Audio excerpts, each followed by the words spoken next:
Good day, everyone. Today we are going to explore an important and a very relevant topic, which is the media and cyber or digital literacies.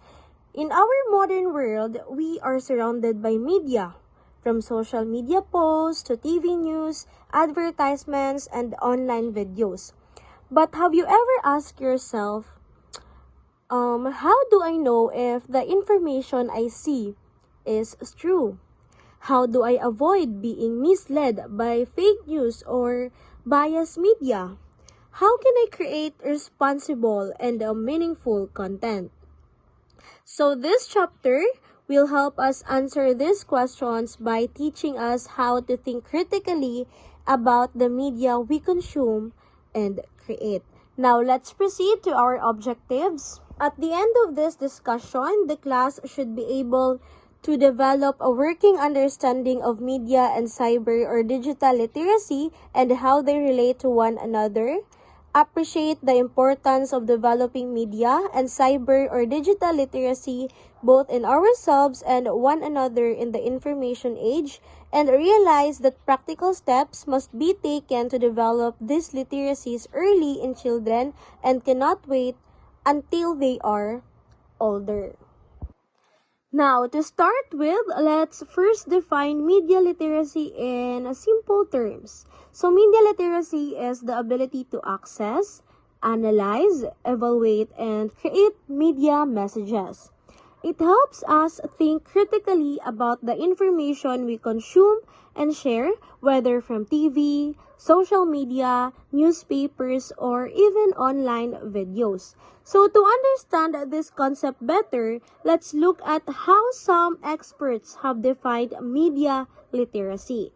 Okay, so here are some experts who have provided definitions to help us understand media literacy more clearly.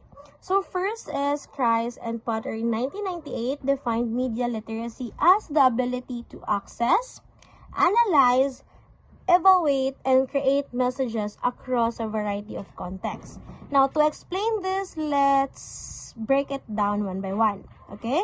So, when we say access in media literacy means being able to find media, like searching for news online. Analyze means understanding what the message is saying. Now, for evaluate in media literacy, it means checking if the information is true or biased. Then, create means producing your own idea, like making a blog or video. Just for example, if you see a trending new post on Facebook, media literacy helps you check its source before believing or sharing. Next is Of the Heide in 1993 defines it as the ability to access, analyze, evaluate, and communicate messages in a wide variety of forms. So the key difference here is the word communicate. This means media literacy is not just about understanding messages, but also expressing them effectively. For instance, a student who reads an article understands its message and then explains it to classmates is demonstrating the media literacy. Finally, for Hobbes, 1998 described media literacy as the process of critical analyzing and learning to create one's own messages in print, audio, video, and multimedia. So this definition highlights that media literacy also involves creating content responsibly. For example, a YouTuber or influencer who fact checks their research before making an educational video is practicing media literacy. So media literacy is all about understanding, questioning, and creating media messages in a responsible way. So now that we have defined media literacy, let's take a closer look at what it really involves.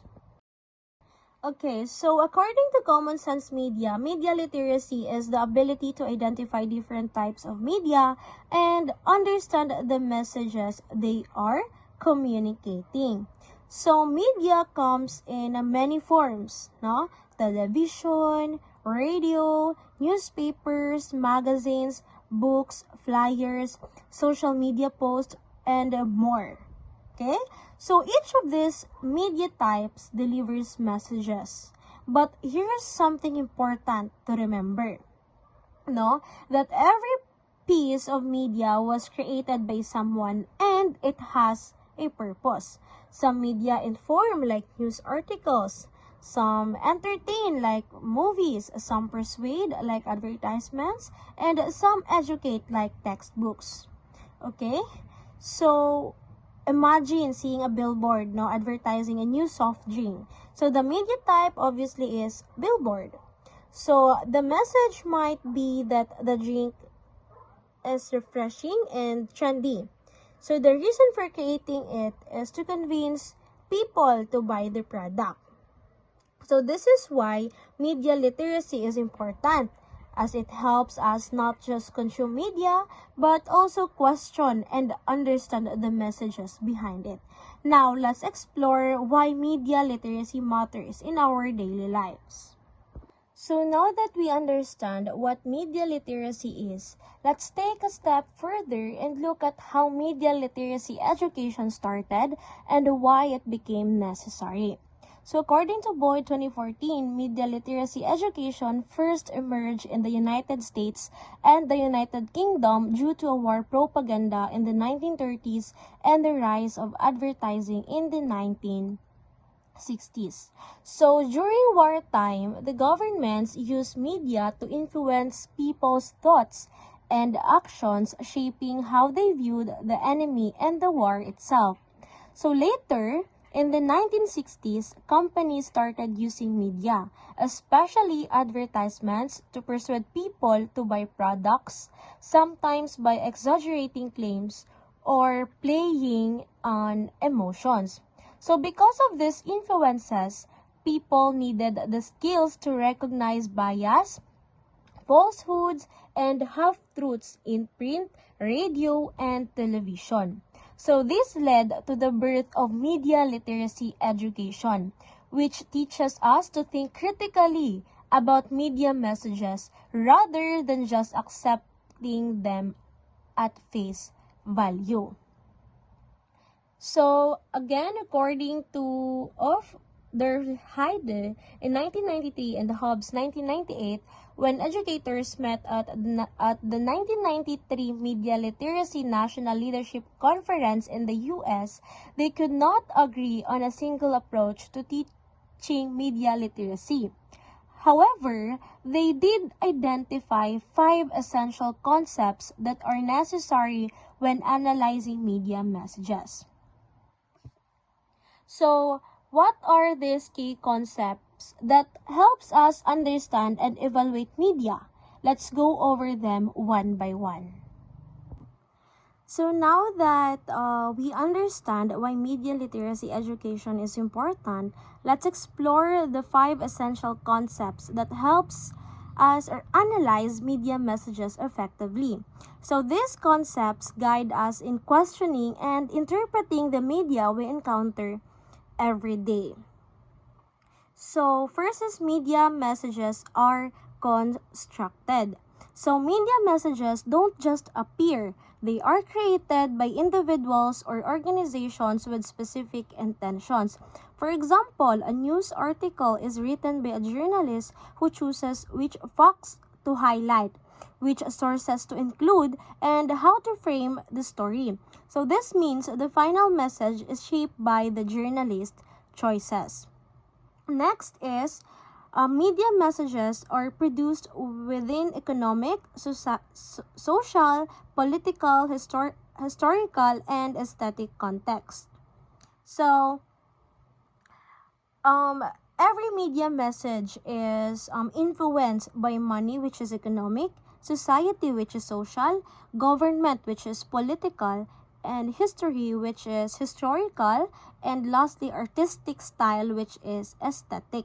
So, just for instance, an election campaign ad is influenced by politics, so which is supporting a candidate, and then the money, which is funded by sponsors, and the history, which is past events that shape public opinion. Next is the interpretative meaning-making processes involved in message reception consist of an interaction between the reader, the text, and the culture. So, the way we understand the media, the way we understand a media message depends on who we are, what we read or watch, and our cultural background. For example, a movie might be interpreted differently by people from different countries. That a joke that makes sense in one culture might be misunderstood or even offensive in another culture. Next is for number 4, media has unique languages, characteristics which typify various forms, genres, and a symbol system of communication. So, there are different types of media that use different styles, symbols, and storytelling techniques to communicate. For example, a news report presents facts in a formal and structured way, while a TikTok video may use fast edits, music, and memes to engage viewers. And lastly, for number 5, for the fifth essential concept, media representations play a role in people's understanding of social reality. So, media does not just reflect reality, okay? Remember that it influences how we perceive reality. So, it can reinforce stereotypes, shape opinions, or even change cultural norms. Just for instance, if TV shows always portray scientists as men, so people may assume that science is mainly for men, reinforcing gender stereotypes. Okay? So, understanding these 5 essential concepts allows us to think critically, question messages, and avoid being easily manipulated by media. Now, let's dive deeper into media literacy in our daily lives. Good afternoon, everyone. Okay, para mas masabtan kung ano yung media literacy, let's start with what media literacy is not. So this means that I'll be explaining what people think is media literacy, pero hindi pala. So the following is a list of actions that are often mistaken for being representative of media literacy. So first, criticizing the media is not in and of itself media literacy. However, being media literate sometimes requires that one indeed criticize what one sees and hears. So, criticizing is not media literacy. So, when we say criticizing, it's like when you say something's not good or you point out what's wrong with something. Like when you're telling your friends na, hala, ang pangit ng movie na to, or bakit ganon, di ko bet mga actors ang papangit. Yes, mga inana. It's basically sharing your thoughts about what you don't like or what could be better. But just criticizing it doesn't make you media literate. Media literacy is more about understanding why certain things are shown to us. For example, let's say you see a viral ad on Facebook.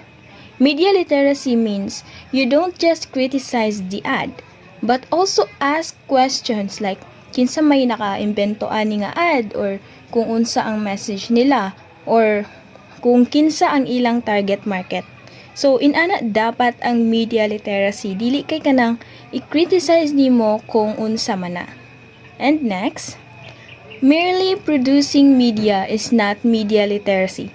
Although, part of being media literate is the ability to produce media. So producing media is not media literacy. Did you notice? Kanang daghan na kaayog ga-produce og content today, like halos tanang tao naman guro. But just because you or they make videos, it doesn't mean that you or they fully understand the media. For example, if you're creating a video about beauty products, kanang mga makeup, media literacy means you don't just focus on making it pretty or fun. But you also think about what message you are sending. Is it promoting unrealistic beauty standards, or is it encouraging body positivity? So, being media literate means thinking about the bigger impact of what you create. Okay, Subtanra? Okay, on to the third one. Okay, teaching with media like those videos, presentations, and so on does not equal media literacy. And education in media literacy must also include teaching about media. Okay, so yeah, sa panahon karon, teachers love using YouTube videos na para maka-teach, no? Or kanang PowerPoint presentation sa klase. Tama ba? Oh, tama. Pero, that doesn't mean we're automatically learning about media literacy. For example, galantaw ka og YouTube videos for a class assignment. But if no one explains how the video was made, who made it, or why it was created, then that's not really media literacy. You need to be taught, no? Kanang dapat tudluan ka how to analyze the media na imo ginalantaw. Like asking questions about the purpose behind it. Did the creator intend to educate, or did they want to sell something? Media literacy is about digging deeper, not just watching and listening passively. Okay, sa ikaapat naman, viewing media and analyzing it from a single perspective is not media literacy. True media literacy requires both the ability and willingness to view and analyze media from multiple positions and perspectives. Okay, so when we lantaw news story or a movie, do we ever consider how other people might see it?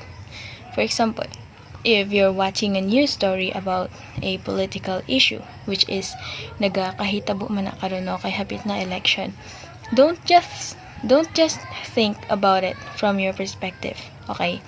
Media literacy means being able to see it from different perspectives. Like, let's say you see a news article that talks about a protest. Daghan na ra ba kayo ga-protesta ron eh? And from your point of view, maybe you think it's wrong now, but try to understand why others might feel differently. Maybe for them it's a form of fighting for their rights. Being media literate means recognizing that media is not just one-sided but has different interpretations depending on who you ask. On to the last one. Media literacy does not simply mean knowing what and what not to watch. It does not mean watch carefully, think. It does mean watch carefully, think critically. So we all know the struggle of picking what to watch on Netflix or YouTube, right? And sometimes we just decide based on what's trending or what our friends say. But media literacy is not just about choosing what to watch. For example, you watch a vlog by your favorite influencer. Instead of just laughing at their jokes or liking their content, being media literate means asking, what is this influencer promoting? Is it a sponsored post? Does this person have any biases that might affect how they present things? It's about thinking critically while you're consuming media, not just mindlessly scrolling or watching. Okay, this one, challenges to media literacy education. One glaring challenge to teaching media literacy is how do we teach it? So one of the biggest challenges is how do we even teach media literacy? Our schools are already packed with subjects, right? So adding media literacy as a new subject might be too much. Teaching it as a subject in itself might not be feasible given how overburdened the curriculum is at the moment, while integrating it into the subject that are currently being taught might not be enough to teach what are essentially media consumption habits, skills, and attitudes that are learned by doing and repetition rather than by mere classroom discussion. No, it says here that if you just put it into other subjects like English or social studies, it might not be enough. For example, imagine a history class where you watch a documentary about World War II. The teacher might just show the video without explaining who created it or why they made it. That's not teaching media literacy.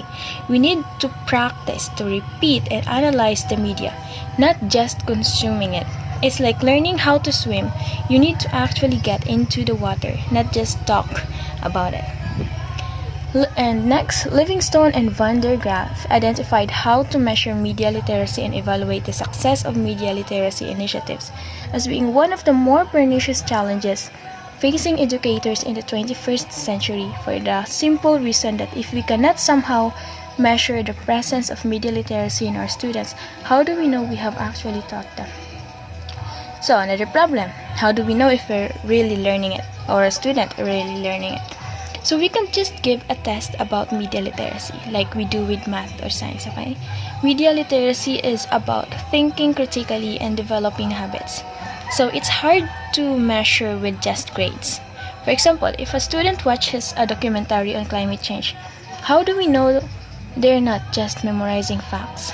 Are they thinking about the sources of the information? Are they questioning what they're being told? That's the challenge, measuring how well students can think critically and analyze media, not just remember stuff. Okay, finally, a more fundamental challenge to media literacy education is one of purpose. As Chris and Potter put it, is media literacy best understood as a means of inoculating children against the potential harms of the media or as a means of enhancing their appreciation of the literary merits of the media. So lastly, so what's the real goal of teaching media literacy? Is it to protect us from fake news, harmful stereotypes, or biased reporting? Or is it to help us appreciate the good things in the media, like good films or well-researched news? For example, imagine you're watching a movie that has a very emotional plot, but it's based on true events. Should media literacy teach you to appreciate the good storytelling, or should it teach you to question how accurate the story is? Some say media literacy is about protecting us from harmful media, while others say it's about appreciating the positive aspects. So it's an ongoing debate. And that's all from my part. Just remember, media literacy isn't just a skill for school, it's a skill for life. We need to be able to understand the media, analyze it, and use it responsibly. Thank you. So good day everyone. So since we are now done to the discussion of what is media literacy, let us now move on to the discussion of the digital literacy. So before we start our discussion, let me first introduce myself. So I am Artlene Feirigo and I will be the one to continue the discussion. So to introduce the topic, according to G. Hall and Lancashire in 1996, that literacy always has something to do with the reading a text and with understanding. So there are many kind of texts and each kind requires a specific set of skills to understand and make a meaning out of them. So digital literacy, or also known as illiteracy or cyber literacy or even information literacy by some authors. So this digital literacy is wala siya na lahi.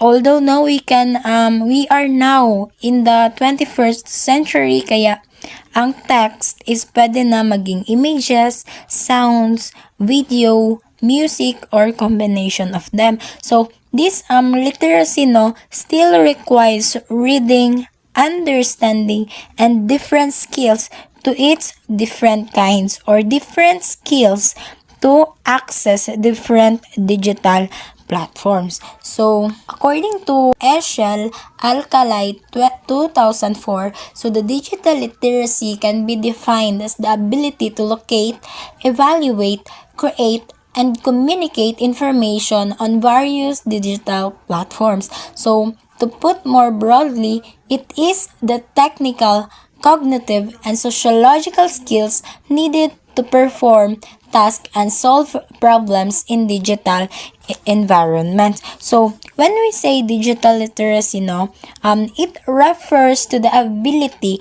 to effectively use and navigate or access digital technologies to find, evaluate, create, and communicate informations across various digital platforms. So this literacy requires both technical skills to operate the devices and also critical thinking skills to assess the quality of information that was found online, to verify its reliability or its factualness, to avoid false information, malicious and exploitative contents. So in short, when we say digital literacy, it is the knowledge and skills needed to participate actively and responsibly in the digital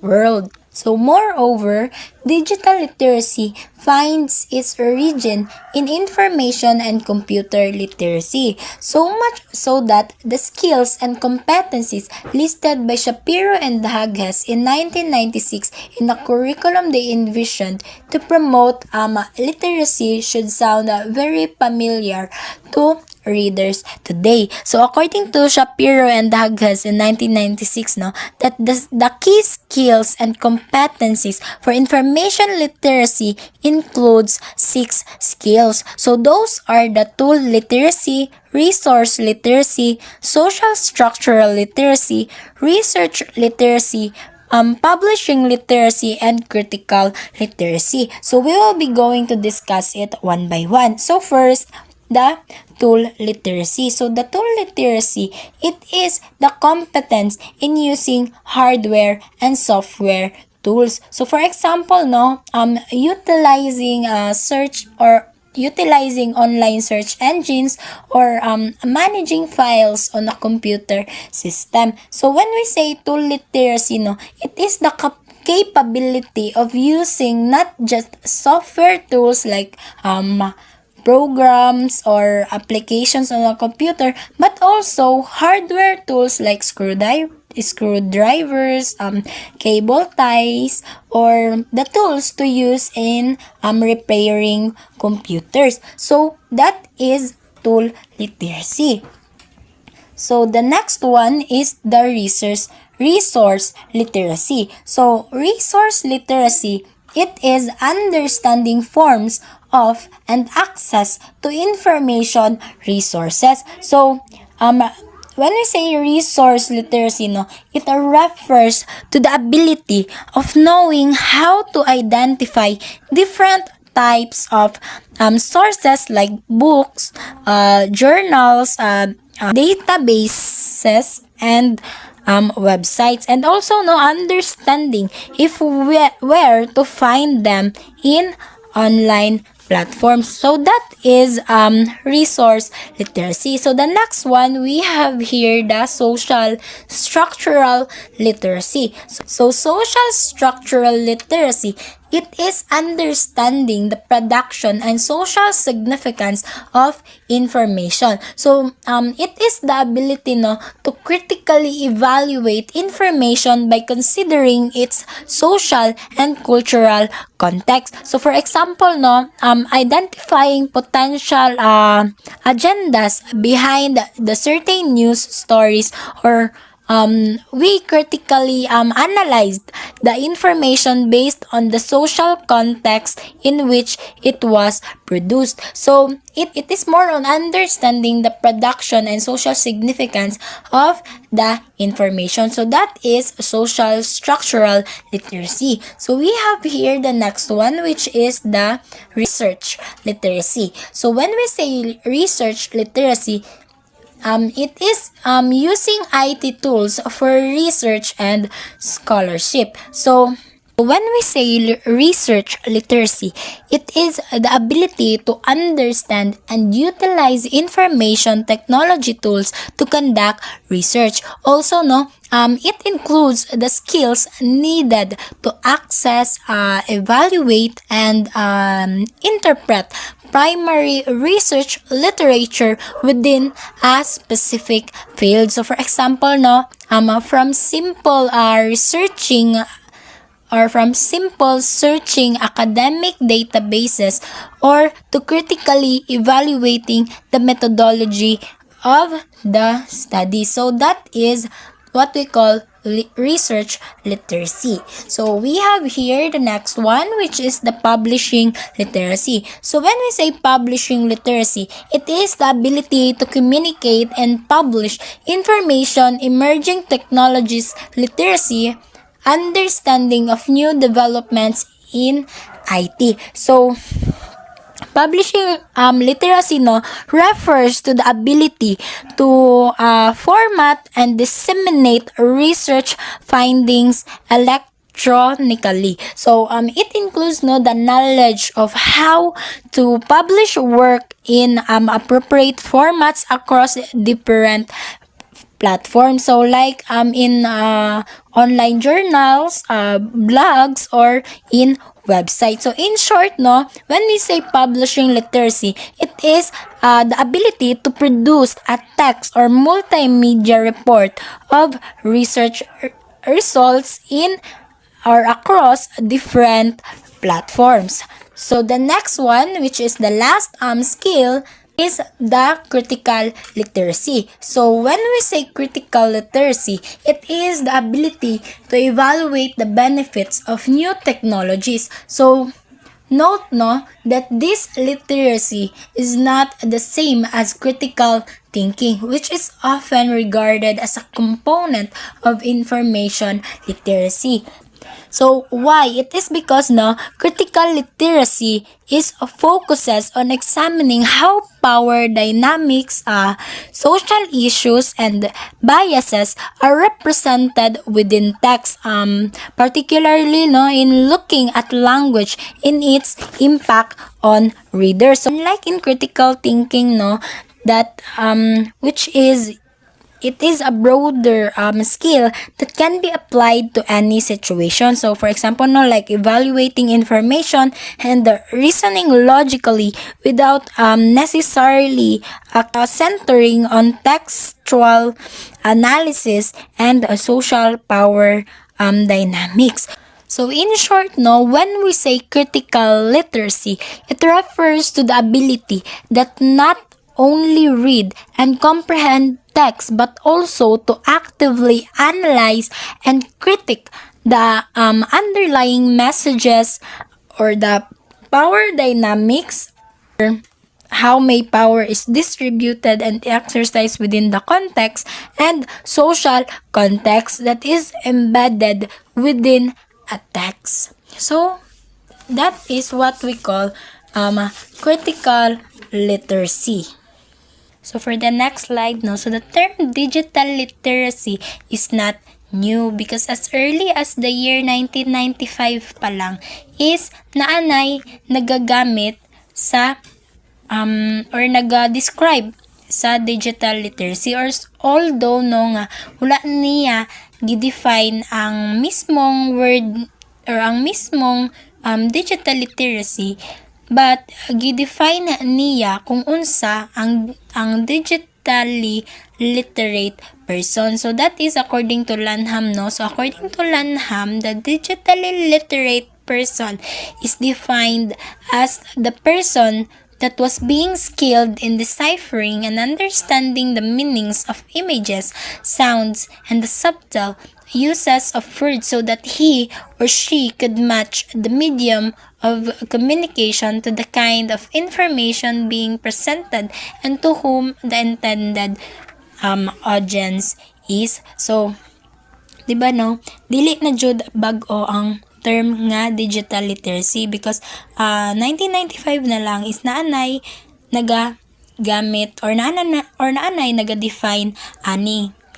So according to Lanham, digitally literate person is having the ability to understand information regardless of how it is presented. So which extends beyond just reading and writing a text. So in short, being or a digitally literate person is being skilled at interpreting information presented in multiple formats like text, images, or even audio. So that is according to Lanham 1995. So to continue the discussion about the digital literacy, we have Mr. Paulo Marco.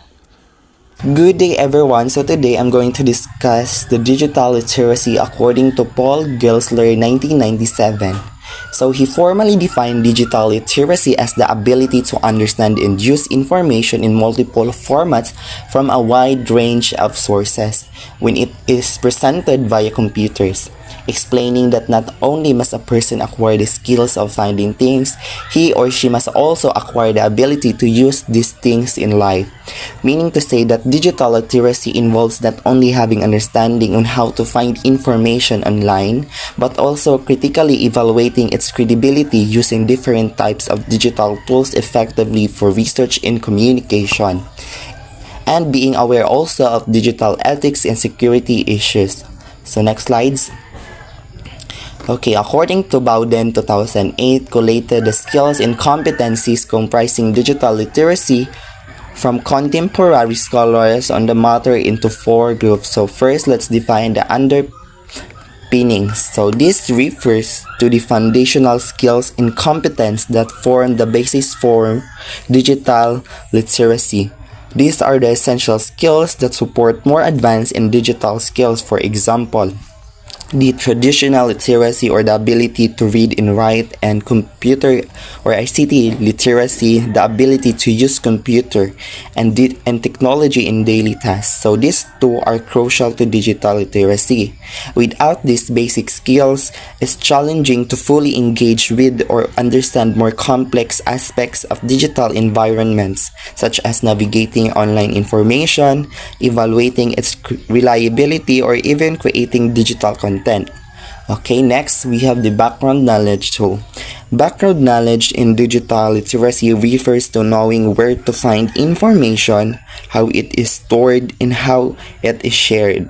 So in the past, this meant using books and libraries, but today it involves navigating digital sources like website, database, and online archives. So next, the third one is the central competencies. So central competencies, these are the skills and competencies that a majority of scholars agree on as being core to digital literacy today. So first, we have the reading and understanding digital and non-digital formats. So this is the ability to comprehend information from various sources, whether online or in print. So next, creating and communicating digital information. So this is the skills to produce and share content effectively using digital tools. Next, the third one is evaluation of information. So this is the ability to assess the credibility and reliability of information. So the fourth one is knowledge assembly. So this is also the ability to gather and organize and also synthesize information from different sources. So next, information literacy. So this is the skill to find and analyze and use information efficiently. So lastly, the media literacy. So this is the ability to critically understand and interpret media messages across different platforms.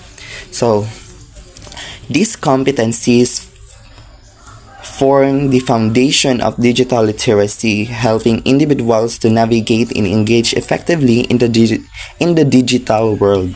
So lastly, we have here the attitude and perspective. So according to Bowden 2008, this suggests that it is this attitude and perspective that link digital literacy today with traditional literacy, saying it is not enough to have skills and competencies, they must be grounded in some moral framework. Specifically, there are two. So first, the independent learning. So the independent learning refers to the initiative and the ability to learn whatever is needed for a person's specific situation. And second, the moral and social literacy, an understanding of correct and acceptable and sensible behavior in a digital environment. So these two aspects ensure that digital literacy is not just about the technical proficiency, but also about using digital tools thoughtfully and responsively. So that's end my part. So the next slide will be presented by the next reporter. Thank you. So, let's talk about information literacy within digital literacy. Information literacy is an important part of digital literacy kasi it helps people analyze and evaluate information properly. So according to Eshet Alcalay 2004, it refers to the cognitive skills that allows individuals to determine whether the information they see online is true or false. In simpler terms, it acts as a filter na tumutulong sa atin to identify which information is reliable and which is misleading. For example, kapag nakabasa ka ng isang article online about a scientific discovery, information helps you check if the source is credible before believing or sharing it. And dahil dito, we can avoid falling for fake news, biased opinions, or misleading claims. So for socio-emotional literacy within digital literacy, aside from evaluating information, digital literacy also requires socio-emotional skills. So Eshet Alcalay 2004 highlights that socio-emotional literacy is needed to navigate the internet safely. And it helps users ask important questions like, paano ko malalaman kung totoo ang kausap ko online? Or legit ba itong online donation or itong blood donation request or isang scam? So, this type of literacy teaches people to be critical, analytical, and mature when interacting online. Ang ibig sabihin nito is natututo tayo kung paano maging mapunuri at maingat sa pakikipag-usap sa iba sa internet. And it also suggests that as people gain more experience when we become less likely to fall for online scams or fake personas. However, kahit yung ibang mga experienced user is minsan nadadali pa rin or nagkakamali pa rin. For example, isang adult na matagal nang gumagamit ng internet can still fall for isang well-crafted phishing email or isang misleading advertisement.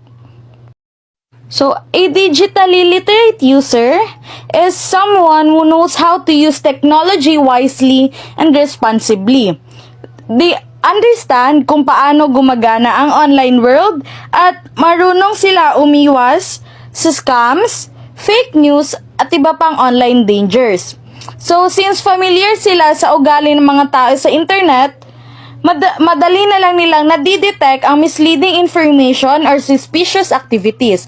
Ang example dito, kung may natanggap silang message na nagsasabing, "Congratulations, you won a prize," pero kailangan nilang ibigay ang personal details nila, hindi sila agad maniniwala.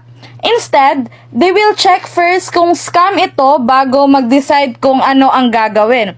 Being digitally literate means pagiging smart, careful, at responsible sa paggamit ng digital platforms. Hello everyone, I will be discuss the digital natives. So, digital natives, this was popularized by Brinsky 2001 in reference to the generation that was born during the information age. As opposed to digital immigrants, the generation prior that acquired familiarity with digital system only as adults, and who has not known a world without computers, the internet, and connectivity. So, the passage describe the concept of digital natives na ginawa ni Mark Pinsky noong 2001. So it refers to the people who grew up with technology, specifically those born during the information age, tong mga ipanganak sa mga 90s to 20s. So, dira ta bilong sa information age. So, they are comfortable with the computers, internet, and technology. In general, because they are always been surrounded, diba? So, asa mo makita, nasa paligid, puro na technology. So, it also this contrasts with digital immigrants who were born before the widespread adoption of technology. Itong itong mga edad na karon mga 30, murag nawa nila na, murag lit na sila. So, una ang digital immigrants. So, let's proceed to the problem concerning digital literacy. So, our expanded view of the term literate allows us to see that while the digital native in our classroom are most certainly familiar with digital system, perhaps even more so than their instructors, this does not mean they automatically know how to read, write, process, and communication information on this system in ways that are both meaningful and ethical, especially when the information involved does not involve technology, most common use personal entertainment. So that passage highlights a key about digital native. While they may be comfortable with technology, dili sila automatic na nangangahulugan na, na bihasa sila sa paggamit nito.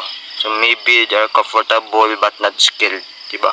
Lalo na pag using it, learning in critical thinking. So it suggests that the literacy in digital age goes behind simply knowing how to use technology. So it is requires the ability to read, write, process, and communicate information effectively, ethically, especially when it comes to tasks beyond entertainment.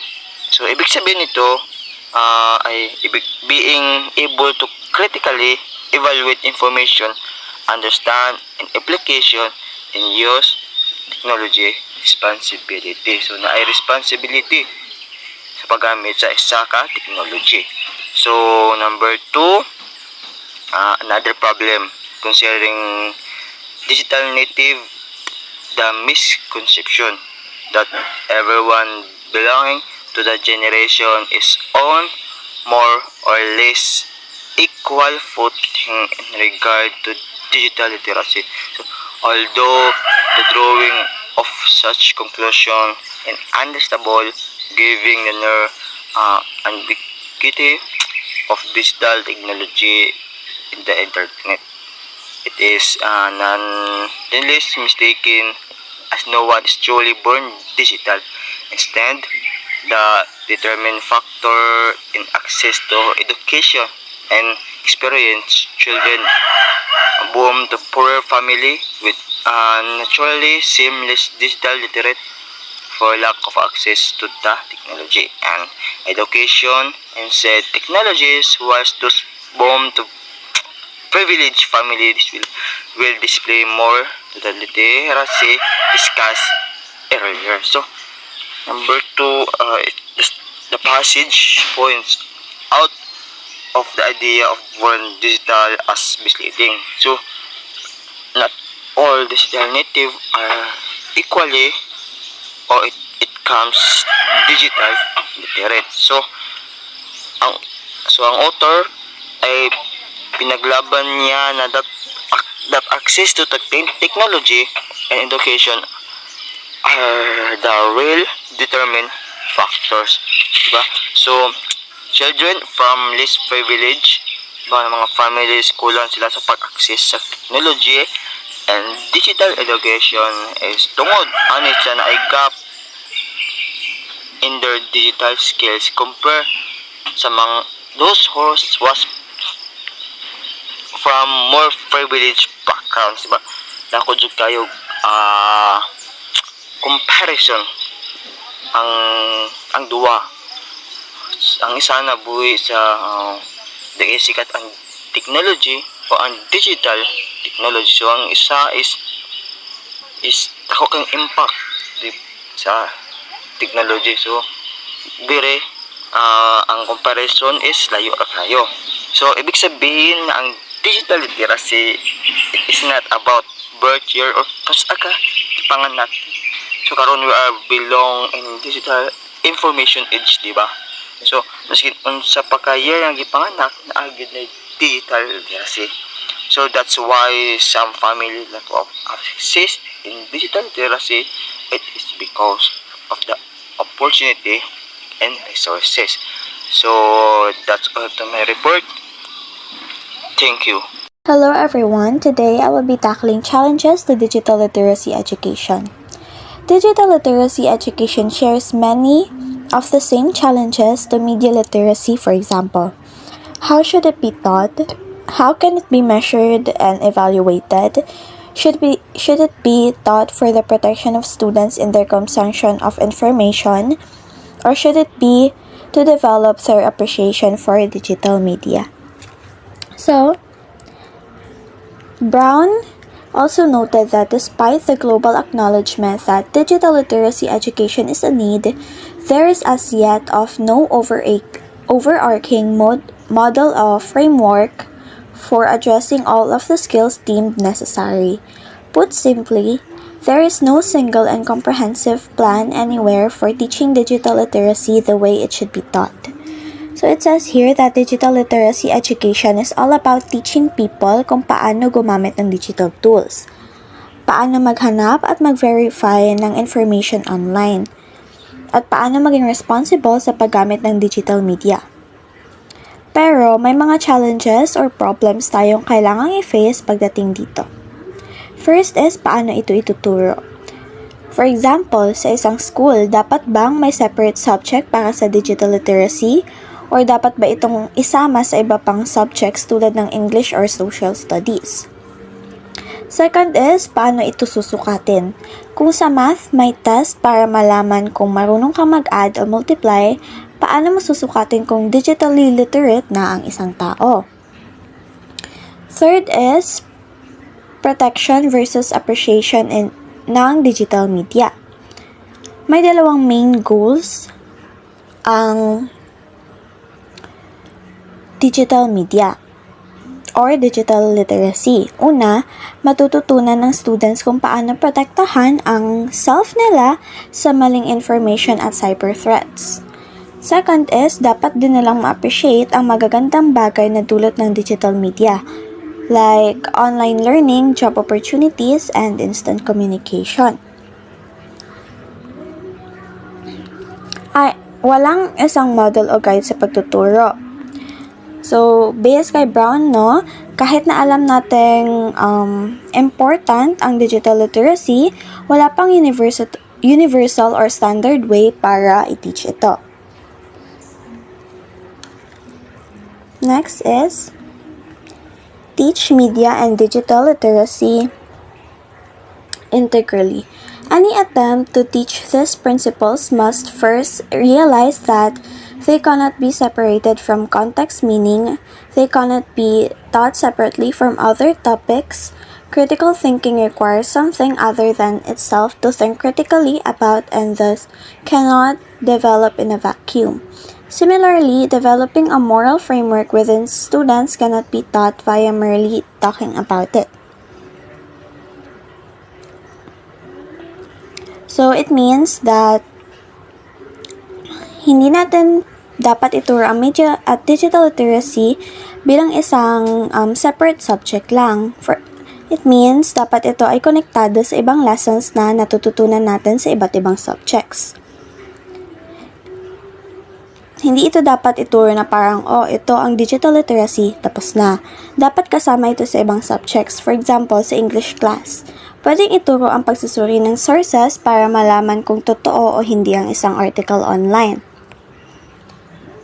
Dapat may application, hindi lang puro paliwanag. Hindi mo matututunan ang critical thinking kung walang pinag-iisipan, right? For example, kung gusto mong turuan ng isang estudyante na mag-detect ng fake news, hindi pwedeng sabihin lang na dapat i-check mo ang sources at tapos na. Mas maganda kung may activity tulad ng hanapin ng fake news challenge, kung saan ipapakita mo ang dalawang news article at hahanapin ng students kung alin ang totoo at alin ang misleading. Moral values sa digital world. Hindi lang dapat ituro ang mga rules sa digital literacy, kundi pati ang responsibility ng bawat isa online. Okay? Master your subject matter. Whatever it is you teach, you must not only possess a thorough understanding of your subject matter, you must also understand why you are teaching it and why it is important to learn. Kapag nag-teach kayo ng digital literacy, hindi lang tayo dapat alam ng topic, dapat alam din natin kung bakit ito important. For example, hindi lang natin sabihin na dapat marunong kang magamit ng Google. Dapat ipaliwanag natin kung bakit mahalaga ang tamang paghahanap ng information sa trabaho, sa school, and sa real life. That's all. Thank you. Okay, good day everyone. I'm Althea Linaw and I will be discussing the Think Multidisciplinary, Explore Motivation, Not Just Messages, Leverage Skills that students already have. So first, let's discuss the Think Multidisciplinary. It refers to integrating knowledge and methods from various academic disciplines to understand and analyze media, digital technologies, and online spaces. This approach acknowledges that these fields are complex and require insights from multiple perspectives to be fully understood. So, here is how can educators integrate media and digital literacy in a subject as abstract as mathematics. For example, the answer lies in stepping out of the pure mathematics mindset and embracing communication as being just as important to math as computation. Means, suggest that teaching math should go beyond just numbers and equations. It should also focus on how students communicate their understanding and mathematical concepts. Instead of viewing math as purely abstract and computational, educator should integrate media and digital literacy to help students explain, visualize, and apply math in real-world context. Another is, once communication is accepted as important, this opens up new venues where the new literacies can be exercised. So means is the importance of communication in education and how it can enhance learning through new literacies such as digital, media, and visual literacy. It suggests that once educators recognize communication as essential, they can explore different ways for students to express their understanding beyond traditional methods like written essays or text. That's the Think Multidisciplinary. Next is the Explore Motivation, Not Just Messages. While it is very important that students learn what is the message being communicated by any media text, it is also important to develop in them a habit for asking why is the message being communicated in the first place. It means that media literacy is not just about understanding what is being said but also why, helping students become more discerning and thoughtful about media they consume. This passage emphasizes the importance of critical thinking in media literacy by encouraging students not just to analyze the content of a message but also to question the motivation behind it. So that's the explore motivations, not just messages. So the last one is the leverage skills that students already have. It is always surprising how much a person can do when they are personally and effectively motivated to do so. In other words, a person can do amazing things when they really wanted to or want to. So, means that the importance of building a student's existing skills and interests to enhance their learning experience instead of focusing only on what students don't know. Educators should recognize and leverage what they already know and can do, especially when they are personally motivated. Students already have valuable skills. Educators should recognize, encourage, and integrate them into learning to boost motivation and engagement. A person can do amazing things when they really want to. Students can produce remarkably well-researched output for things they are deeply interested in, even without instruction. So that's the leverage skills that students already have. So let's recap. Media literacy is the ability to identify different types of media and understand the message they are communicating, including who is the intended audience and what is the motivation behind the message. Digital and cyber literacy is a subset of media literacy, the ability to locate, evaluate, create, and communicate information in various digital platforms. This includes the ability to verify information as factual as well as identity and avoid communication with deceitful, malicious, and exploitative content. Information literacy is a subset of media literacy, the ability to locate, access, and evaluate information from a variety of media sources. Of utmost importance to both literacies, media and digital, is the ability to analyze and think critically about what is being communicated. This means making value judgments about the message, identifying truth from falsehood, right from wrong, or etc., and goes beyond simply comprehending what is being said. So, we have a quote. Digital literacy is not just about using technology. It is about understanding it. So, that's all. Thank you for listening.